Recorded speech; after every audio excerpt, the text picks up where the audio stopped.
pour ceux qui voient pour la première fois, j'entraîne ici les garçons de M3 et les filles de Prénac au Phoenix. Après, j'ai eu un parcours, je vais vous passer, ça n'a pas une grande importance, je m'entraînais à tous les niveaux. J'entraîne encore une sélection nationale africaine pour des qualifications au championnat du monde. Donc je côtoie à peu près tous les niveaux et tous les niveaux m'intéressent. Donc quand on a parlé du thème du pick and roll, la première chose pour moi avant d'attaquer le pick and roll, c'est de se dire pour la plupart d'entre vous à quel niveau vous intervenez. Parce que le pick and roll est très intéressant si on a des joueurs qui savent le jouer. Sinon, le pick and roll, par exemple chez les équipes de jeunes entraîneurs, on voit à la télévision, au haut niveau, le pick and roll, c'est la base de tout. C'est quelque chose que toutes les équipes font. Ça fait partie du basket moderne. Et si tu ne sais pas jouer, attaquer, défendre autour du pick and roll, tu ne peux pas fonctionner. Chez les jeunes, si on veut reprendre ça, là, si je prends mon parterre de garçons que j'ai là, je peux faire du pick and roll toute la soirée, je dirais que ça ne servira pas à grand chose. Et chez les jeunes, ça peut être pareil pour nous. Donc à partir de U18, désolé, mais même en U18, il faut vraiment avoir des gabarits qui s'y prêtent, des meneurs de jeu qui s'y prêtent, mais ça n'empêche pas que dans la connaissance générale d'un entraîneur, savoir de quoi on parle autour du pick and roll, si on veut évoluer vers le haut, c'est intéressant. Alors, j'ai essayé de disséquer ça en 3 étapes. La première étape, c'est le pick and roll en lui-même, avec les 2 joueurs concernés par l'écran, le jeu du porteur de balle, le jeu du poseur d'écran, et après le jeu sans ballon des autres joueurs, parce que c'est ça qui sera intéressant et important. Donc, dans le premier temps, j'ai essayé de vous dire, le pick and roll, il peut être défendu de différentes manières. Alors, je vais vous faire intervenir aussi. Claude, une première manière de défendre sur le pick and roll.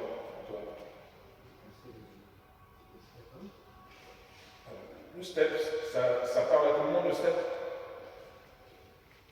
Bien, Arthur, Arnaud, viens avec. Voilà. Poseur d'écran, défendeur sur l'écran vient de là, le step, c'est montrer sur l'écran. Voilà. Après, il y a différentes manières de stepper. On peut stepper haut, stepper jusqu'au ballon, on peut stepper court, peu importe. Et stepper, ça veut dire aider mon défenseur qui est pris dans l'écran en sortant sur la balle.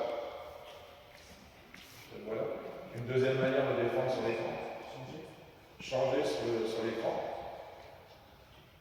Je vois au niveau où on coach nous, la plupart des équipes, il n'y a pas de grand différentiel de gabarit, tout le monde change sur les écrans. Et c'est là où c'est un peu ennuyeux, parce que tu peux faire des pick and roll comme tu veux. Si tu n'as pas de vrai différentiel de vitesse ou de gabarit, le changement, en particulier sur les jeunes, ça ne vous procure pas grand-chose. Donc changer, c'est juste annoncer, on change sur les écrans. Et troisième type celui-là un peu plus complexe, de défense sur le pick and roll. Le troisième type de défense, c'est ce que nous on fait, par exemple, pour les National 3, pour ceux qui viennent voir les matchs, c'est ce qu'on appelle la défense en protection. Et quand on ice, alors icer, ça veut dire pousser l'écran à l'opposé de l'écran. Et ça, c'est tous des types de défense en protection. C'est-à-dire le joueur qui défend sur le poseur d'écran ici, il recule et il protège sa raquette. C'est-à-dire qu'il laisse les joueurs aller à l'opposé, aller dans l'écran, il protège la raquette. Donc voilà à peu près les grandes différences. Une fois qu'on a compris les différents types de défense, on peut mettre en place des schémas ou des organisations offensives qui vont être complémentaires. Changer sur les écrans, stepper sur les écrans, on va les voir. Hein. Protéger la raquette en iceant ou en suivant dans l'écran, peu importe. On va attaquer la problématique du jeu à 2. Donc là, vous allez vous mettre par 2. Je crois que vous êtes 8 en tout. Donc vous mettez un poseur d'écran et un porteur de balle. Et enchaînez juste un pick and roll et un jeu derrière le pick and roll.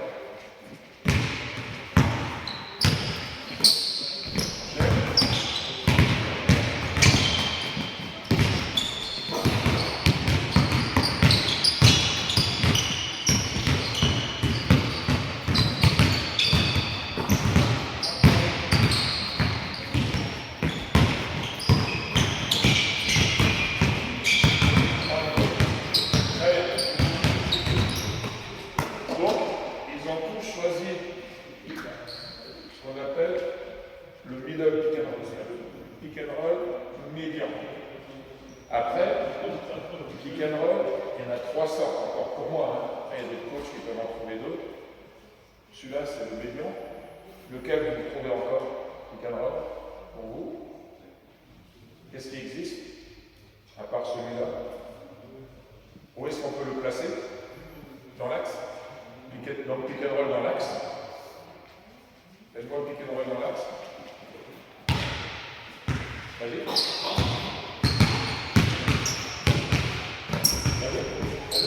Chacun le fait une fois, pick and roll dans l'axe.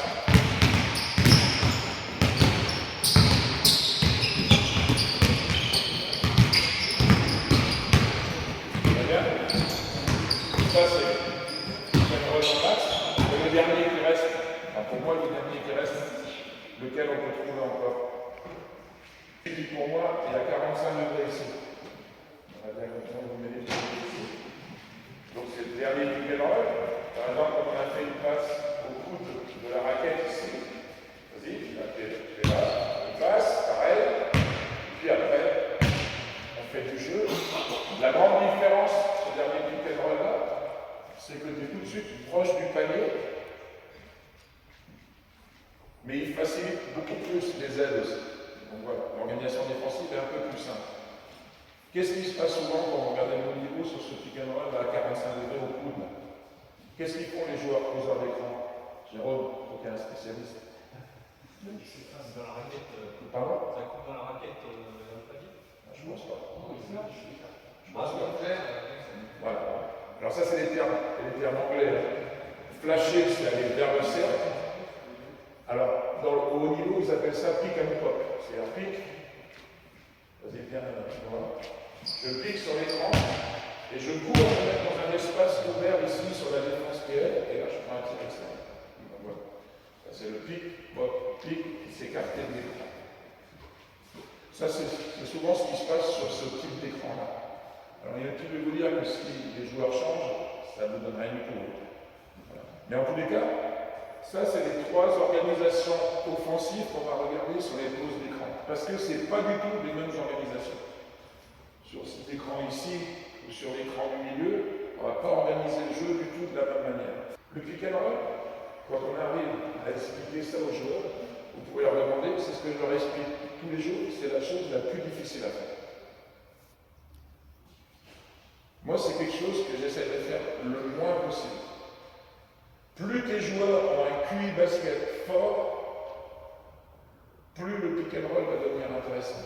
Plus tes joueurs sont débutants, moyens, pas très bons, plus il faut éviter de faire le pick and roll, parce que c'est très difficile.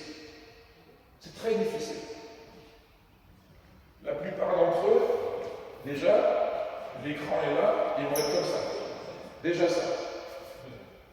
Déjà ça, c'est pas bon. Chez les petits, toi qui es spécialiste des petits là, qu'est-ce qu'on leur apprend avant de jouer? Qu'est-ce qu'il faut faire avant de commencer à jouer quelque chose? Oui, aiguiller, se démarquer, etc. Donc ça, c'est pas de l'aiguillage. Ça, c'est montrer au défenseur où je vais aller et comment je veux que la chose soit mise en place. Donc avant d'aller dans l'écran, après vous allez refaire la même chose, Arthur, mettez en place sur un écran médian, aiguiller à l'opposé et prendre l'écran dans aiguiller, voilà, aiguiller, enchaînez pareil, faites une fois chacun à chaque fois.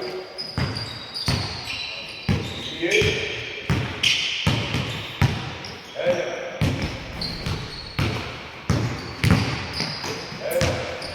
alors oui, magnifique. On veut aller, et c'est valable dans tous les exercices que vous devez faire au niveau individuel, quand on veut aller à un endroit, il faut donner l'information à l'inverse. C'est-à-dire, si je veux couper en baseline pour aller chercher des écrans là-bas, si je suis comme ça orienté et que je suis prêt à courir comme ça, les informations sont claires. Par contre, si je commence à faire ça pour aller là-bas, les informations ne sont pas les mêmes. Parce que si mon défenseur ne suit pas, j'ai déjà une opportunité qui est intéressante. Là, s'il vient vers la gauche et que son défenseur est en train d'anticiper, Malcolm défense sur moi, Malcolm sait que l'écran va avoir lieu là-bas. Donc il va commencer ça, et donc lui qui est venu par là, qu'est-ce qu'il va faire? Il peut partir déjà ici. Ça, c'est le premier point sur le pick and roll. Ça, les Anglais appellent ça l'open side.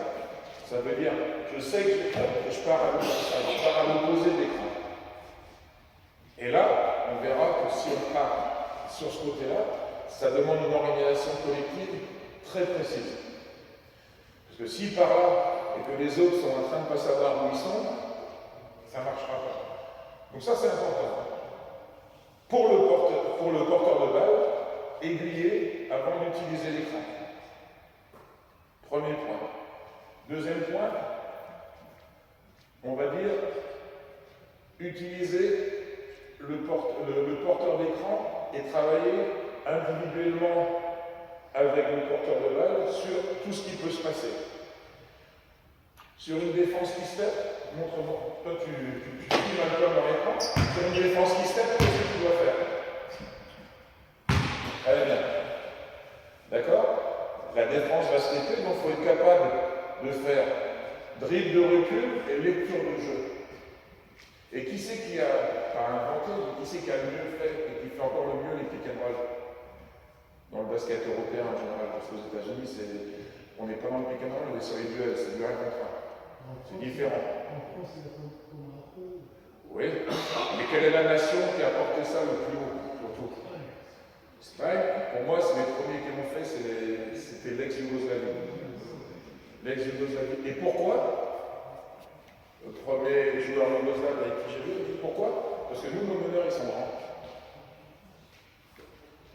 Et quand tu sors d'un écran, d'une pause d'écran, si tu as la tête levée et que tu es grand, tu vois tout court. Les plus petits, c'est peut-être pour ça que les meneurs américains, ils aiment moins le pick and roll, parce que nous, ils préfèrent les duels, c'est normal, c'est leur force. D'ailleurs, le pick and roll, si t'es petit, des gars, enfin, moi je parle de haut niveau, là, après, chez les gamins, c'est un peu différent. C'est pour ça que je dis, il faut prendre ce qu'il y a à prendre. Hein. Les gars, ils vont les bras. Tu vois pas, hein. Il y en a qui sont grands, ils ont la tête levée, ils voient ce qui se passe. Donc ça, c'est la première chose. Donc ça, c'est la lecture derrière l'écran. Ça step, je dois reculer et voir. Ça change. Je vais avoir une bonne lecture de jeu. Ça attend dessous, je vais avoir une autre lecture de jeu. On va avancer ensemble sur ce jeu à 2 avant de passer sur le jeu à 3 puis le jeu à 5, parce que c'est ça qui est essentiel. Ici, tu vas stepper, c'est-à-dire que tu vas sortir fort sur le ballon, et toi, Malcolm, tu vas passer au-dessus de l'écran. Vas-y. Très bien. Allez. On reprend la balle. Malcolm, change maintenant. Deuxième option. Très bien. Troisième option, protège. Protège, je dis là. Protège.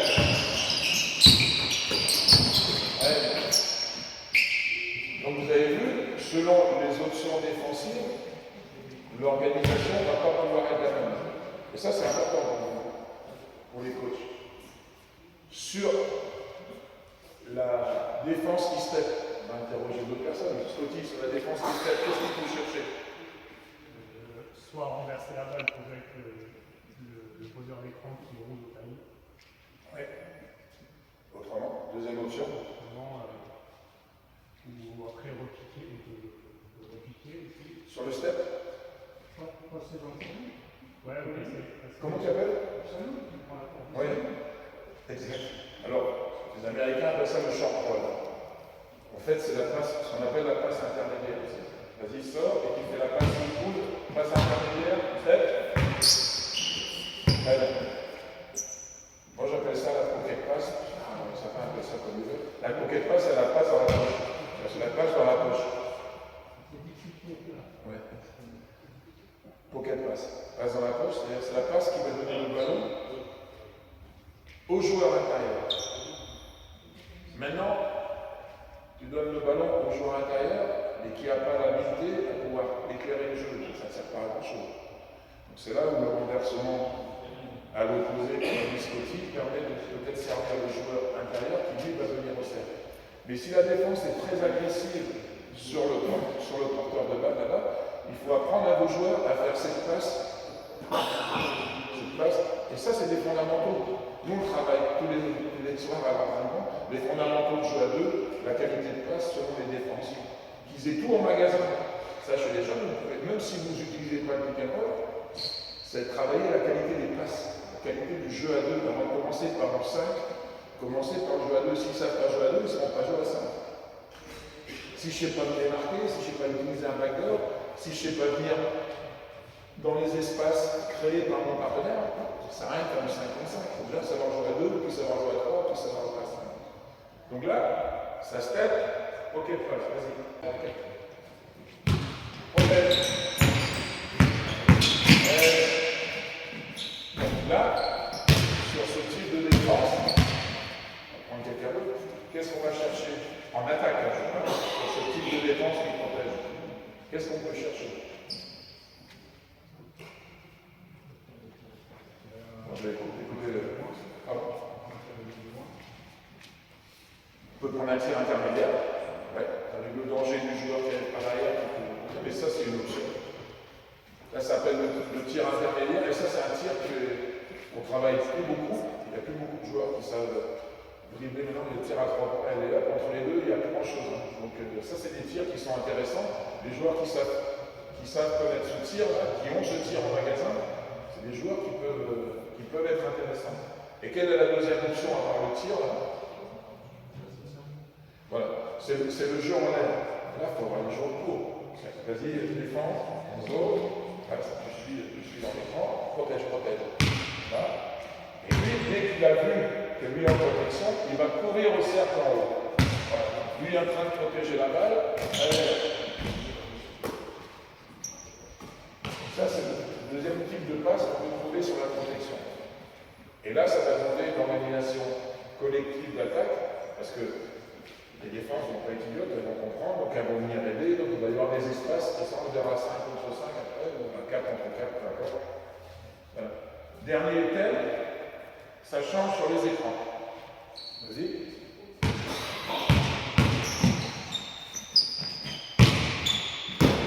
Vous voyez, chez les jeunes, le changement, c'est la meilleure défense. Parce que là, voilà. Donc, il y a deux options sur le changement. Qu'est-ce qu'on va chercher dans ce jeu à deux? On va chercher des prises d'avantage en attaque. Ouais. Moi, je préfère parler, parce qu'on parle que américain, mais tout, et on sait comment ça. Les prises d'avantage. Il faut qu'il y ait un avantage pour l'attaque s'il y a un changement. C'est-à-dire, s'il change en haut les autres. Très bien. Pourquoi pas? Mais ce qu'il faut, c'est trouver un avantage pour l'attaquant par rapport au défenseur. Donc, quel peut être l'avantage là? Madame, quel peut être, je ne sais pas, excusez-moi, Estelle, quel peut être l'avantage sur le changement de. On sait que l'équipe va changer en défense. Quel peut être l'avantage que le porteur de balle peut avoir?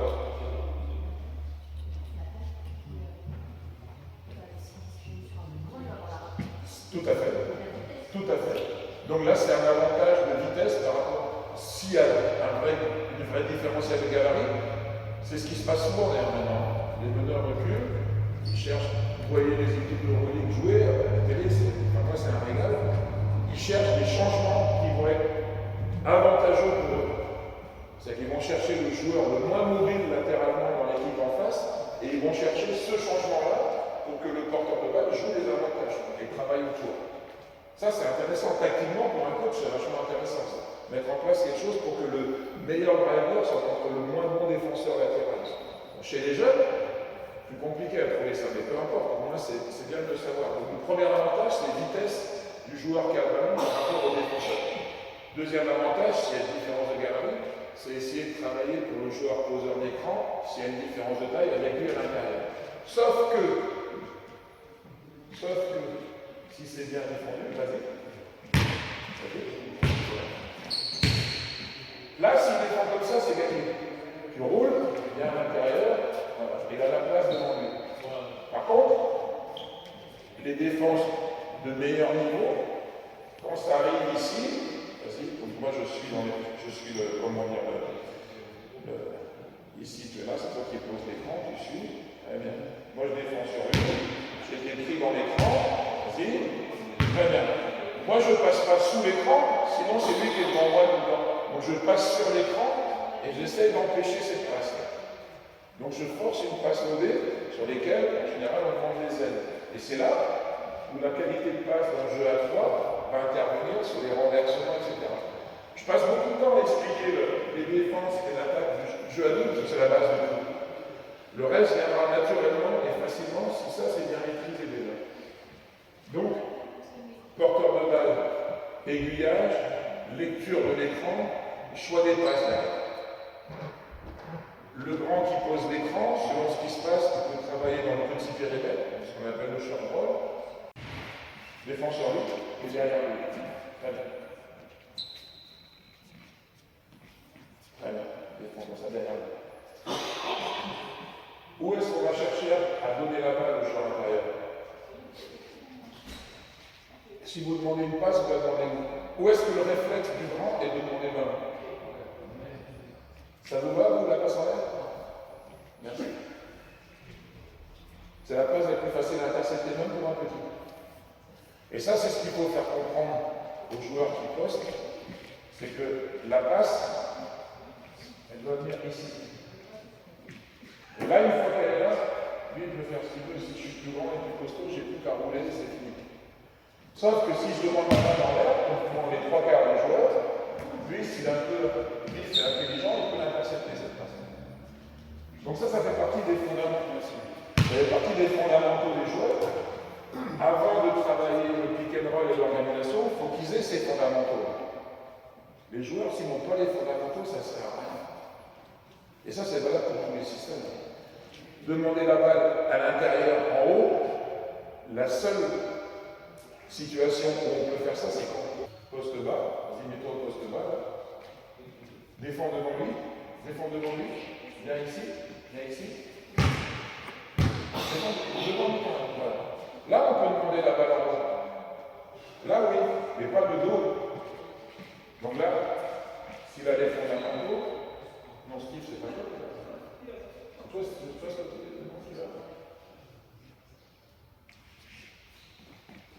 demandez avec la balle la plus éloignée du ballon, avec la main la plus éloignée du ballon. Contrôler, demander là, la passe levée est intéressante. Ce qu'il faut apprendre aux jeunes dans toutes ces passes-là, c'est donner des passes avec de la force.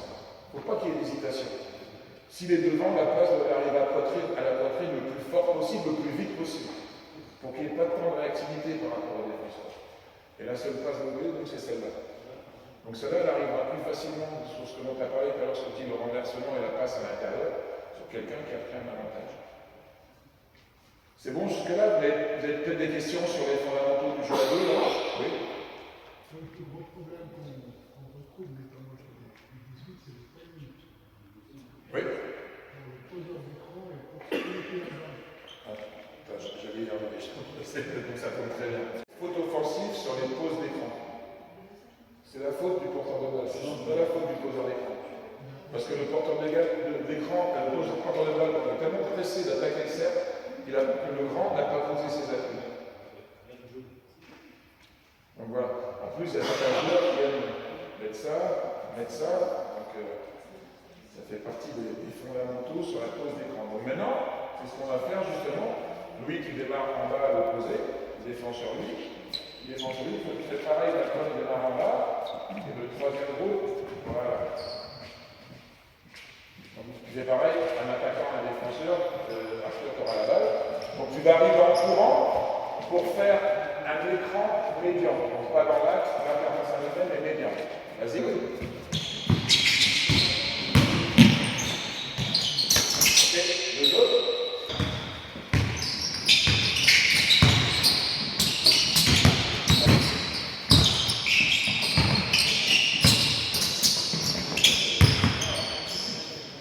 Vous avez vu le pick and roll chez les donc c'est important. C'est important.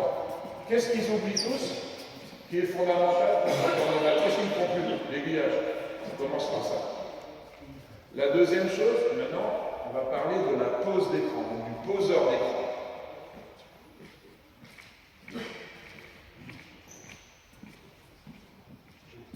J'aiguille et moi je viens poser l'écran.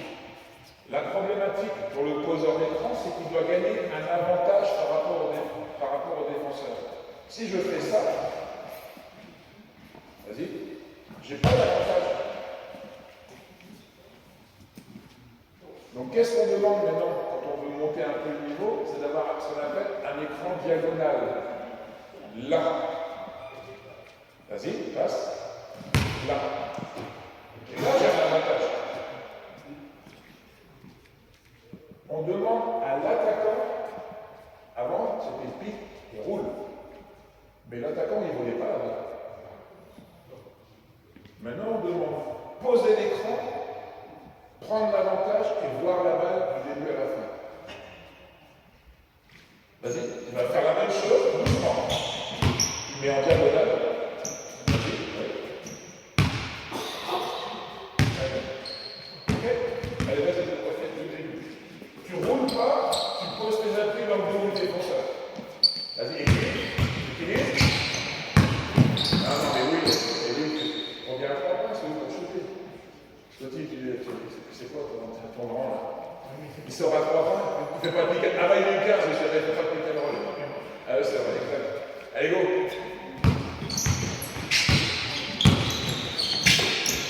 Allez, suivant, cours bien, il n'y a pas beaucoup d'espace. Monte un peu.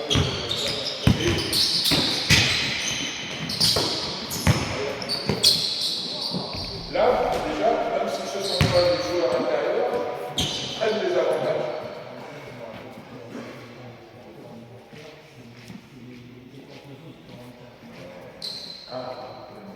Excusez-moi, je ne suis pas forcément dans... Donc, vous avez le droit de faire des pick and roll si vous avez envie en tout cas.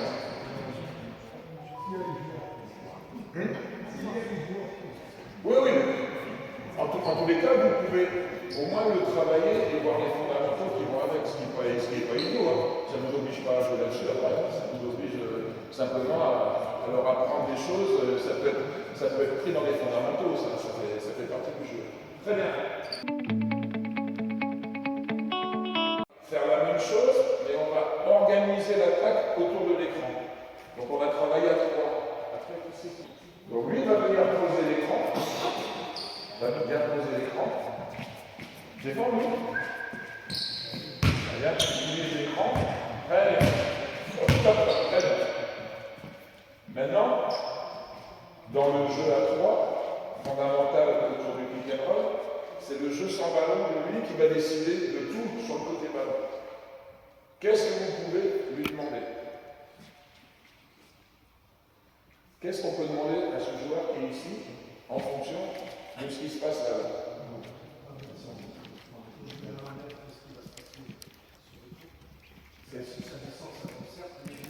C'est ça. Et s'il est dans le champ de balle, il peut partir en balle. Donc tout dépend de ce que va proposer la défense et de ce que l'attaque va proposer aussi. Donc on recommence l'écran, tu vas rouler au cercle, et les autres, donc toi tu vas sortir de l'écran, donc après on va venir aider sur cet écran là, voilà, pour ne pas laisser les autres tout seuls, voilà, il va venir aider, et toi tu reviens à la scène, tu reviens, et c'est là où on peut trouver éventuellement la passe à l'intérieur côté ballon. Ou le shoot, ça apprend le joueur à attraper, shooter, à attraper, lire.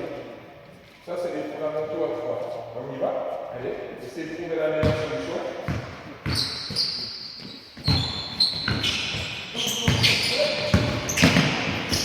Ça, on commence. Ben non. Tu vas à l'opposé, au lieu de reculer, faire la passe ici, tu vas te mettre à l'opposé, cette phase-là, elle n'existera plus. Il y a encore 2 autres joueurs alors. Allez. Recule.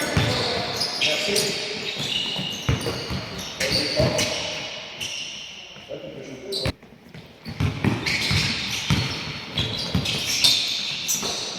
Bien cliqué, oui.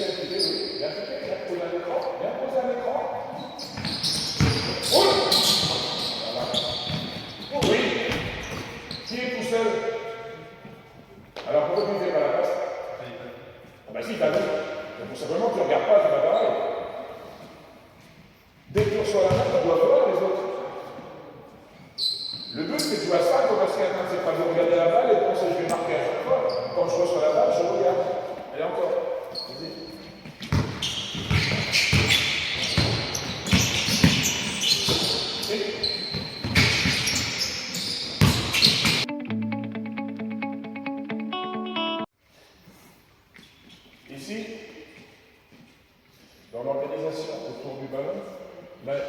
introduire un cinquième joueur.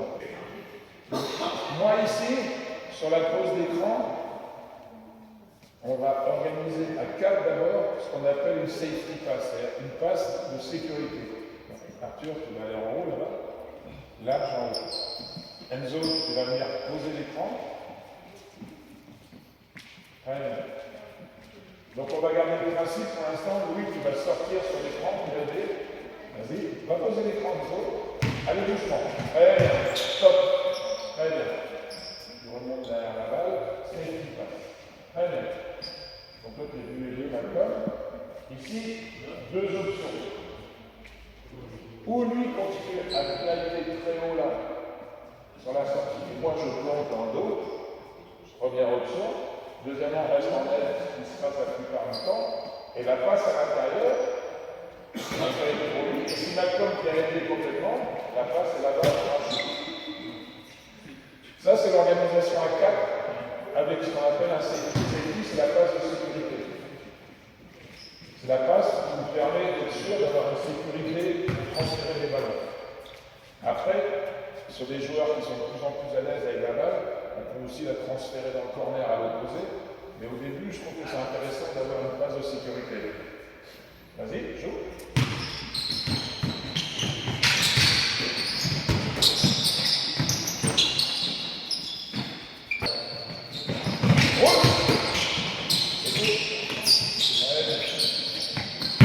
Là, c'est des vrais avantages. Après, marquer ou pas marquer, ça m'est égal.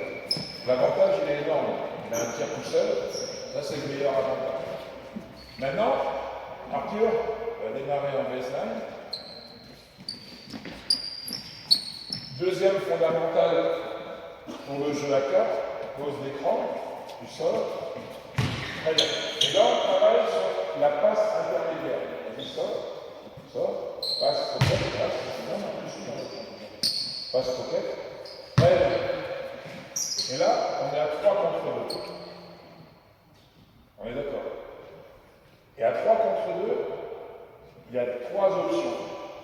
Où le joueur reste flotté comme ça, et là on doit prendre, à tous ces garçons, être capable de prendre des tirs intermédiaires, en flotteur, en jeu, ça m'est égal. Où le joueur vient vraiment vers moi, et là la passe doit arriver vite là-bas pour avoir un tir ouvert. Où l'aide vient ici, et là on doit prendre le joueur. Ils aiment tous rester à 3 points, il n'y a pas beaucoup qui marquent, mais ils aiment rester. Et là on doit imposer de l'opposé de venir prendre la l'aide. Deux types de défense ici. Vas-y, on va poser l'écran. À l'opposé de la balle, il y a ce qu'on appelle deux types de défense. Vas-y, fais la passe complète. Ou j'ai une défense en aile ouverte ici. Et là, à ce moment-là, il peut bien prendre un petit peu à l'intermédiaire. Ou j'ai une défense qui est en aile fermée. Et c'est là où il faut venir dans le dos. Il peut même venir jouer sous cercle, ça on l'utilise pas. Bien fermé.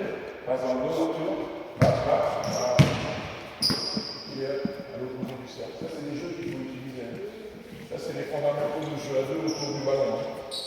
Je drive d'un côté, je vais rester à 3 points, je pars en baseline à l'opposé, etc., etc. Ça, c'est les fondamentaux autour de la balle. Vas-y, allez, go.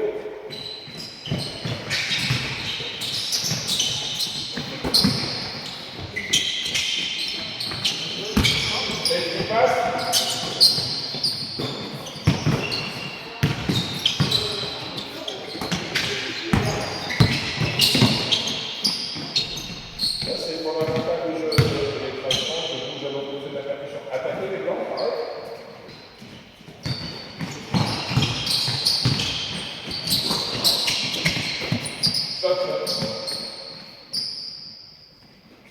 Voilà pourquoi les nouveaux disent que c'est les joueurs de grande taille qui voient derrière le terrain. Toi, tu arrives ici, c'est ma génération, c'est les joueurs de grande taille. Viens poser l'écran. Viens. Tu défends, les autres défends. Défends sur moi. Sors. Roule. C'est là qu'on doit avoir la passe qui est ouverte de l'autre côté. Celui qui roule, je dois avoir la passe. Si tu as la tête qui est dans le côté, tu dois pas ce qui se passe. Tu dois avoir la hauteur de tête et le dribble pour voir ce qui se passe. Hauteur de tête, bien.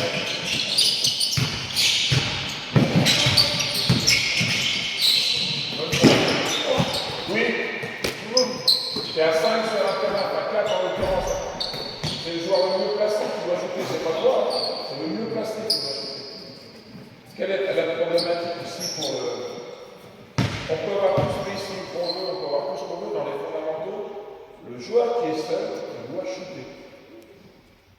qui que ce soit. On doit lui apprendre ça. Après, en match, si le gars il est à 0 sur 10, c'est votre problème. Dans tous les cas, c'est de l'apprendre, comme il est seul, il doit shooter à chaque fois, parce que sinon la défense gagne.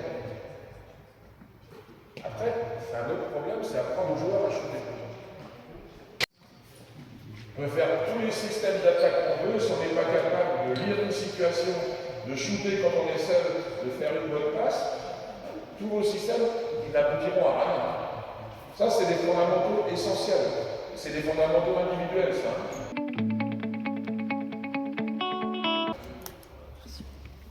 Moi, je vais vous en montrer 3 ou 4, comment on s'organise derrière, avec les fondamentaux qu'il faut. Après, vous, il y a peut-être des choses qui vous intéressent.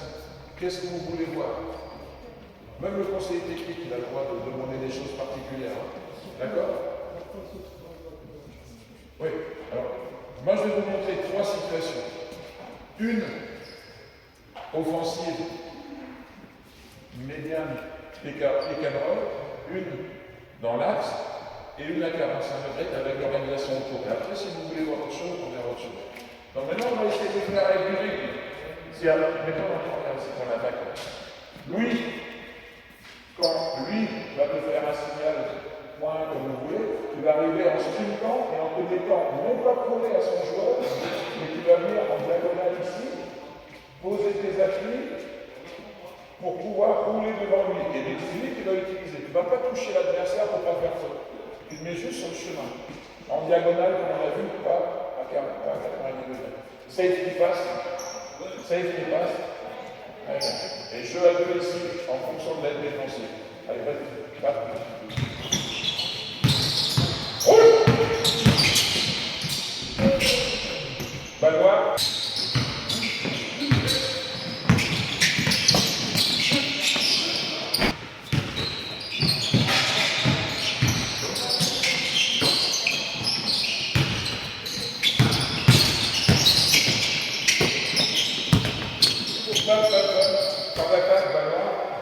Après, on fera les constats. Ici, il doit prendre un tir. Il ne prend pas le tir. Et l'avantage au tir, c'est qu'il ne prend pas le tir, l'attaque est finie. Très bien. Très bien. Encore là. Ici, et après.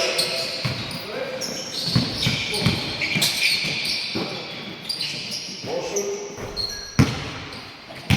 Pourquoi les shoots sont bons? Tu as parlé de ça tout à l'heure. Pourquoi les shoots sont bons? Parce que le timing est bon, donc il n'y a pas d'hésitation. Je reçois la balle ouverte, je vais shooter. Mon adversaire vient fermer, je pars dans son dos. Ok? Vas-y.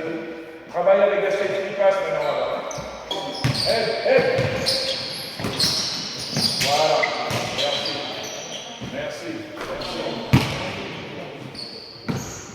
On cherche un shooter. Vous avez vu, c'est parfait. Hein, c'est sur la lecture de jeu. La safety pass, c'est lui qui lit la situation en fait. C'est plus le meneur. C'est le joueur sur qui on renverse, qui a la lecture du jeu complète et qui voit la passe qui est ouverte. Allez-y les blancs, faites pareil. Donc là, on est sur l'écran à 45 degrés. Allez, arrive encore. Pose l'écran. On monte. En fait, pick and roll encore. Ok. Pour tout le monde, on va reprendre les fondamentaux collectifs. Prends la balle. Safety pass là-haut. Pour le meneur, arriver à l'opposé de l'écran. Pour le poseur d'écran, le timing, il est non pas parallèle au joueur, mais en diagonale. Donc le timing va être ici, à peu près en diagonale. Vas-y. Au moment où je roule, il remonte. Voilà. Après, deux options. Si le défenseur du joueur dans le corner vient aider de manière fermée, on part dans le backdoor, ça ne part pas. Fermé, je pars dans le backdoor, ouvert, je reste à 3 points et je shoot. C'est bon sur cette situation à 45 degrés? Remonte derrière la balle, je suis ouvert, je tire. Mon aide vient fermer la raquette de manière fermée au ballon. Je pars en backdoor, de manière ouverte au ballon, je reste à 3 points, je retire. Et ici, c'est où le meneur à la tête haute est capable de lire la situation, sinon on fait une safety pass pour trouver la lecture du jeu. Maintenant, on va faire le pic dans l'axe. Même situation, safety pass et le tricks est dans l'axe. Très bien. Safety pass ou dans l'axe. Dans l'axe. Très bien. Vas-y. Faites toujours ce pic. Hop. Là, tu tombes pas. Vas-y. Sur le pic dans l'axe, on veut sur la place intermédiaire, ce qu'on appelle le champ de rôle, la popée passe au milieu. Donc cela, il faut la travailler. Scotty plus basse. Très bien. On va travailler la place à terre. Les 3 contre 2. S'il est là, voilà. Très bien. S'il vient fermer, il est là. Si les deux viennent fermer, il fait de la place, etc.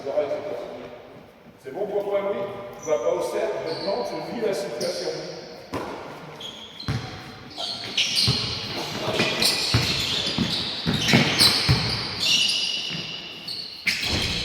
Maintenant, tu vas commencer l'attaque en aiguillant à l'opposé, en venant avec de la vitesse, en faisant une bonne passe. Quel est le problème du poseur d'écran pour vous? Pourquoi la bonne arrière? C'est pas sa faute, il n'a pas vu ça souvent. Oui. Qu'est-ce qu'il comment il va tourner? En fait, il tourne le dos au ballon tout le temps. Donc, l'avantage, le but, c'est de prendre un avantage. L'avantage, il n'a jamais. Quand il vient poser l'écran, la vie, il va faire à l'opposé. Au moment où il pose l'écran, voilà. S'il tourne le dos au ballon, il ne voit pas ce qui se passe. Donc, dès que j'ai l'avantage du système de Scotty, ici, je demande le ballon au l'avantage. J'ai mon avantage. Il faut toujours avoir un défenseur dans le dos et demander la balle en avant du jeu pour pouvoir s'ouvrir à ce qui va se passer. Allez, va. Ouvre-toi. Ouvre. Bien. Bonne défense.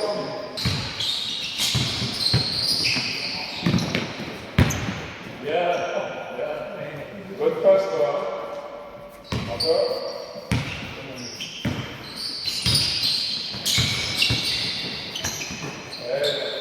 Parfait. Ok. Après, on verra d'autres situations avec d'autres types de défense. On va faire la dernière qui est à 45 degrés ici. Dernière organisation par rapport à un pick and roll à 45 degrés. Donc le but pour lui, ça va être quoi? Ce qu'on a dit. Le but pour le poseur d'écran, ça va être quoi là? De sortir à 3 points pour avoir un bon tir ou un avantage en tout cas.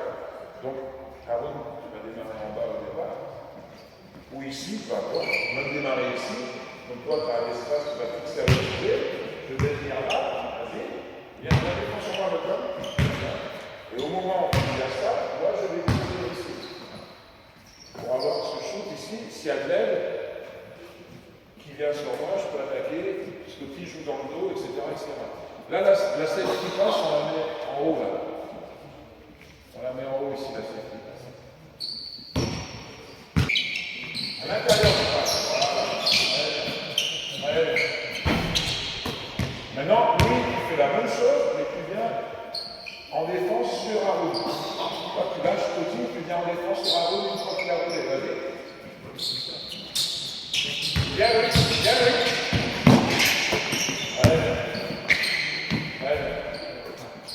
Lecture de jeu du meneur, sinon on peut passer ici et il y aura pas dans le backdoor. Très bien. Vous avez voir la main sur défense en protection. Allons-y, défense en protection. Arthur, là, maintenant, on fait écran en diagonale. Diagonale, toujours.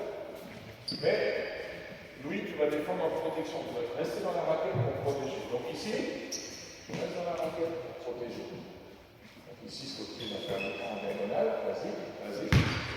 Stop. Allez. On a dit 2 options ici. Où on va chercher la passe volée. Sur la passe volée, c'est ce joueur-là qui va venir aider. Non, au contraire, tu restes là, tu vas avoir un tir vers toi. D'accord? Et si lui ne vient pas aider, la passe, elle doit être en l'air. Deuxième option, l'aide vient de l'opposé. Ça peut arriver aussi. Vas-y, protège ici, protège ici. Protège là, protège le dribble, protège le dribble. Vas-y, viens, protège le dribble ici, là, voilà, très bien. et le ballon va arriver là, à ce côté. Peut-être moi qui vais venir là, et après on fait des rotations en défense. C'est un autre choix. Chaque coach il fait ce qu'il veut en défense, prendre des options qui sont comme ça, c'est pas important. Ce qui est important, c'est ce qui va se passer autour de ça. Si c'est lui qui vient fermer, il doit venir au cercle, voilà, pour avoir des valeurs. Si c'est lui qui vient fermer ici, donc Louis, Scotty, tu dois aller au Aliou, et toi tu remontes ici pour avoir le tir. Allez, vas-y. Donc, arrive dans le bas, Scotty, tu démarres par là. Protège, Louis.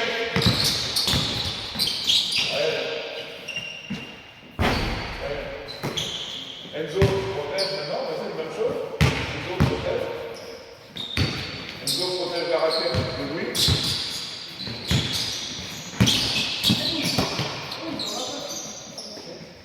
C'est pas grave. C'est pas grave. Troisième option, sur la défense sous l'écran. Vas-y. L'écran un peu plus près de l'écran ici. Tu vas venir là. Très bien. Très bien. Défense sous l'écran. Très bien. Et là, on va revenir piquer dans l'autre sens. Et là, protège encore et roule à l'opposé. Très bien. Et là, ça ouvre les solutions à l'opposé. Mais les principes sont les mêmes. Les principes sont les mêmes. Si l'aide vient fermer, on part dans le dos. Si l'aide vient ouvert. Donc Scotty, tu fais ce que tu veux. Ou tu repiques, ou tu descends. Et il doit dire la situation. Tu mets pas en milieu, même si c'est pas simple. Allez. Attaque à l'opposé, voilà. Dans le cercle, Scotty. Mauvaise lecture, Noah. Ah non, on recommence. Noah, la passe, elle est où? Bah oui. Et elle est souvent là. Roule.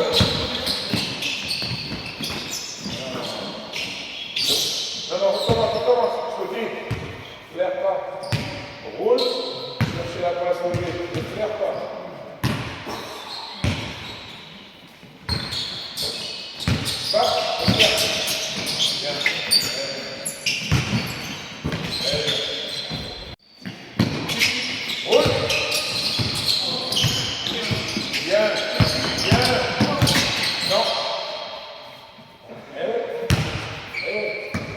Ça, c'est le réflexe de beaucoup de joueurs sur le pick and roll qui cherchent que le joueur qui roule au cercle.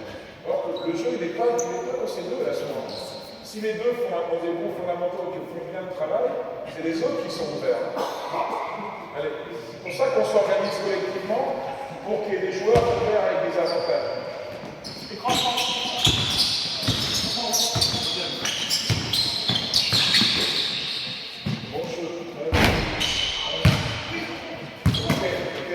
C'est bon, d'accord? Oui. Ce qui vous intéresse à voir dans l'organisation collective autour du pick and roll ou sur les fondamentaux. Alors pour moi, dans l'ordre, je vous ai dit, d'abord, il faut s'intéresser au jeu à deux. Fondamentaux de celui qui a la balle, aiguiller, utiliser l'écran. Fondamentaux de celui qui pose les écrans, pas faire de faute, se mettre en diagonale pour avoir un vrai avantage avec le joueur dans son dos. Ça, c'est les deux premiers fondamentaux. Ils sont valables à 45 degrés dans l'axe ou en diagonale. Ensuite, le principe travail à 3. Joueur côté ballon remonte derrière la balle et prend les shoots s'il est ouvert. Joueur à l'opposé, c'est quoi les deux types d'options qu'il y a à l'opposé, selon la défense? Soit si la défense reste sur le joueur, si la défense reste sur le joueur, le joueur est tout seul au lait. Voilà, soit la défense est ouverte, c'est-à-dire qu'il défend en voyant les deux et reste entre les deux, et là c'est pour le tir, soit elle vient fermer la raquette complètement, et là il doit venir pour trouver un lay-up dans le dos du défenseur. Donc ça c'est les fondamentaux à 3. Côté ballon on remonte, à l'opposé on joue dans le dos. À 5, sur le pick and roll, il faut toujours avoir une safety pass. Au haut niveau, c'est le poste 4 qui met là-haut souvent. Poste 4 qui est capable de shooter à 3 points et qui peut surtout enchaîner les pick and roll à l'opposé. Et au plus haut niveau, ce qu'on voit maintenant, c'est un pick and flash, donc un pick et je vais au panier sur le poste 5. renversé sur le poste 4, qui lui fait un pic et s'écarte du cercle pour avoir le tir. C'est ça qu'on voit le plus souvent. Et si les joueurs changent, le poste 4 vient poster, le poste 5 vient travailler au poste haut. Est-ce que vous connaissez tous ces réflexes-là de high-low? Ça va pour vous, les réflexes high-low sur le pick and roll? C'est-à-dire, si un joueur a changé en défense, prends le pick and roll, défense côté, devant ici, très bien. Tu vas changer, reste en... Voilà, change sur l'écran, très bien, change. Arthur, très bien. Descends, très bien. Et là, on va chercher la solution qui n'est pas avec lui là, et qui est avec lui ici. C'est ce qu'on appelle high-low. High-low, c'est en haut, en bas. Donc, toi, tu vas rester là. Moi, je vais venir ici pour chercher cette passe au-dessus du défenseur. High-low. C'est lui qui va donner la solution. Ça, c'est quand les défenses changent et qu'il y a des vraies différences de taille. Il y a des vrais avantages pour l'attaquant. On fait le doucement, Scotty. Changer, et Enzo, tu viens. Reste dedans, lui, reste dedans. Enzo, viens. Reste dedans. Allez, viens. Et celle-là, par contre, la passe, on la fait pas à terre. C'est la seule qu'on ne fait pas à terre. Parce que là, le petit, à terre, il peut la chercher. En haut, il est raccourci, il est bien bloqué dans le dos. Donc, le même référentiel individuel au niveau fondamental pour lui. Petit défend sur moi. Donc, vas-y, je pose l'écran en diagonale. Je prends un avantage avec mon défenseur, vas-y, viens. La balle en l'air, je l'ai dans mon dos et je joue. Et ça, c'est le meilleur travail qu'il y a à faire sur les changements d'écran. Là, chez les filles, on n'a pas beaucoup qui sont non plus dans les gabarits. Le niveau, il n'y en a pas beaucoup en filles. En garçon, il y a des vraies différences de gabarits. C'est rare de voir les équipes changer en défense. Il n'y en a pas beaucoup qui le font à un bon niveau parce qu'il y a des telles différences de gabarits que c'est compliqué. Mais sur ces différences de gabarits, la clé, elle est là. La clé, ce qu'il faut comprendre, elle n'est pas avec le porteur de balle et le joueur intérieur. La clé, elle est sur le mouvement du ballon. Trouver un joueur qui vient de l'opposé et qui ouvre le jeu. Ça, c'est fondamental. Ça c'est votre travail que vous devez faire à trois. Travail ici, l'autre montre, on trouve des relations. Jusqu'à ce que la qualité de passe soit bonne.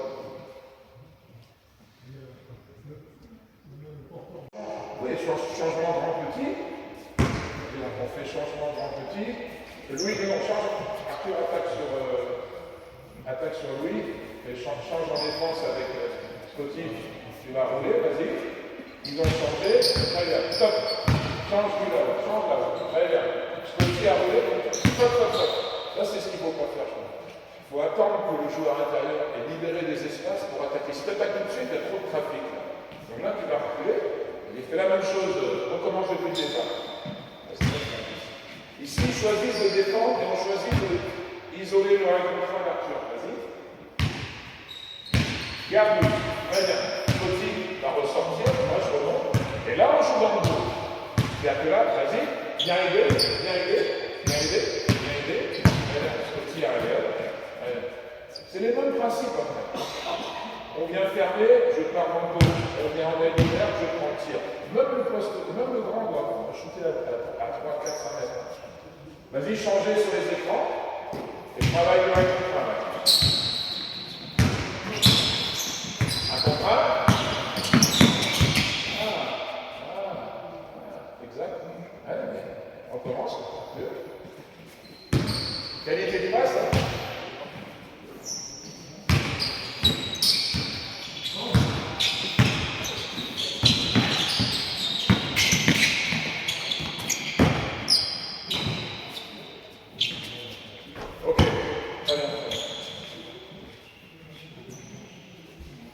Autre question?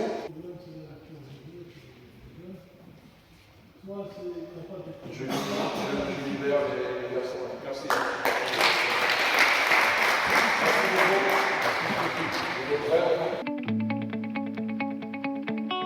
Ils sont dans la récitation de ce que tu leur demandes. La lecture du jeu, c'est pour ça qu'il faut commencer par un jeu à 2, jeu à 3. Faire des systèmes à 5 contre 5 chez les jeunes, ça sert à rien. Moi, je vois beaucoup de campeurs de jeunes, quand on fait des camps, ils sont sur des systèmes à 5 joueurs avec des gars qui ne savent pas se démarquer, qui ne savent pas faire une passe. Ça ne sert à rien. Apprenez-leur à courir, à attraper les balles, à travailler dans le dos, à se démarquer, etc., etc., être capable de travailler les duels, de gagner des duels. Et après, on peut commencer à faire d'autres choses. Mais mettre des systèmes fermés chez les jeunes, ça sert à rien. Non, il faut viser les fondamentaux d'abord.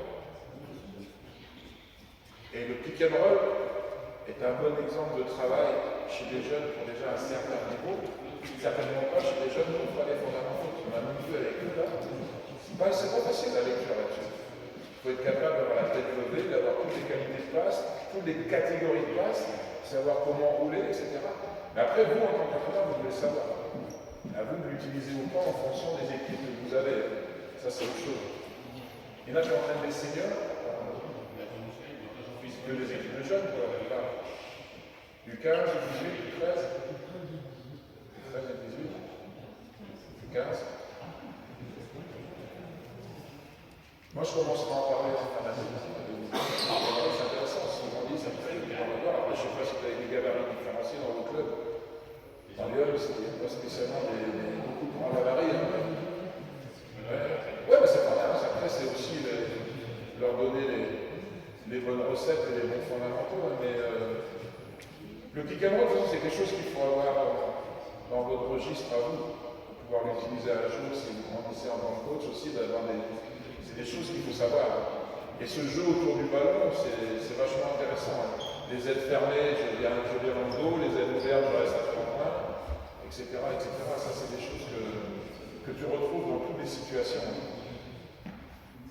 L'aiguillage avant la pose d'écran, la pose d'écran avec des bons applis, prendre des avantages sur l'adversaire, quel que soit le type d'écran, même si c'est un écran opposé qui n'est pas sur du pick and roll, sur des écrans opposés, prendre l'avantage sur l'adversaire, au lieu de rouler, c'est toujours avoir la vision, la tête doit toujours être connectée avec la balle quand on pose l'écran. Ouais.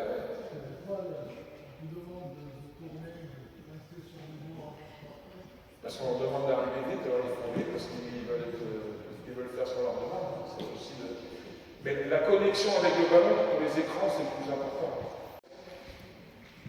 Si le ballon est à toi et que moi je pose un écran sur mon partenaire qui est marqué par Scotty, si je fais ça, je ne vois pas la balle. On doit toujours avoir la tête sur l'épaule côté ballon. Donc pour nous, c'est ça le repère. Je pose l'écran, mais ma tête, elle n'est pas sur lui. Moi, j'ai posé mes appuis, je ne peux pas rien faire. Par contre, ma tête, elle doit avoir le ballon. Parce que s'il y a une anticipation, je dois être capable de m'ouvrir à la balle et d'avoir déjà un avantage sur mon défenseur. Par contre, si je suis avec aucune connexion avec la balle, je perds un avantage.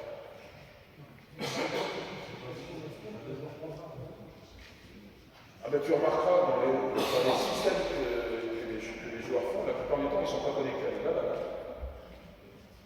Ils sont un peu robotiques, ils vont faire des écrans, mais ils perdent la connexion avec le ballon. Et si tu fais une passe au moment où il se retourne, il va recevoir la figure parce qu'il n'est pas connecté, je trouve. Il pose et puis il ouvre, la balle arrive. En général, beaucoup. Tous les joueurs que j'entraîne, moi tous les joueurs que j'entraîne, j'en connais pas beaucoup, ils sont connectés avec la balle de manière permanente. Sur les poses d'écran, ils sont plus concentrés à essayer de poser des bons écrans pour faire plaisir au coach et vraiment essayer de libérer le partenaire que d'être capable de lire la situation avec la connexion avec les yeux et s'ouvrir si c'est où. Il y a peu de joueurs, peu de joueuses qui ont ça. Il y en a quelques-uns, mais ils font la différence.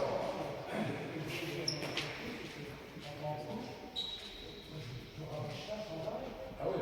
Ah ouais. Non, le rabâcher pour nous c'est essentiel. Après, avoir des gens qui, sur 1, 2, 3 entraînements par semaine, non en fondamental, voilà, il faut qu'ils l'entendent tout au long de leur carrière et quelquefois il y en a qui n'arrivent pas à avoir tout le temps. Donc, mais par contre, leur dire, ça c'est sûr. C'est le fondamental, toujours être connecté au ballon. Et pour moi, le bon repère, c'est ça, c'est l'épaule qui est connectée. Sur la pose d'écran en particulier, avoir toujours la tête connectée à la balle sur son épaule. Comme ça vous donne un repère.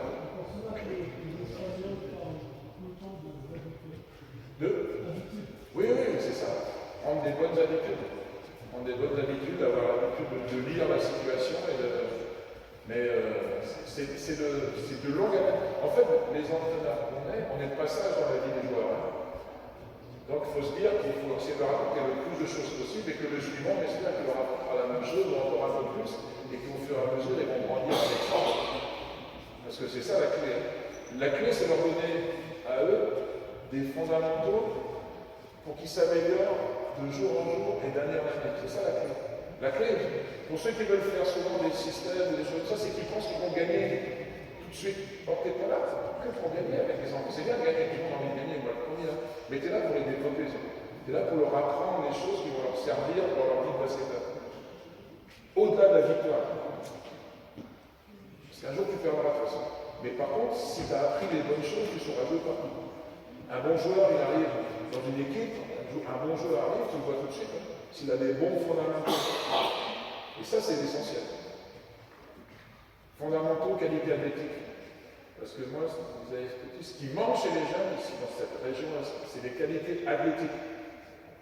Ils ne courent pas.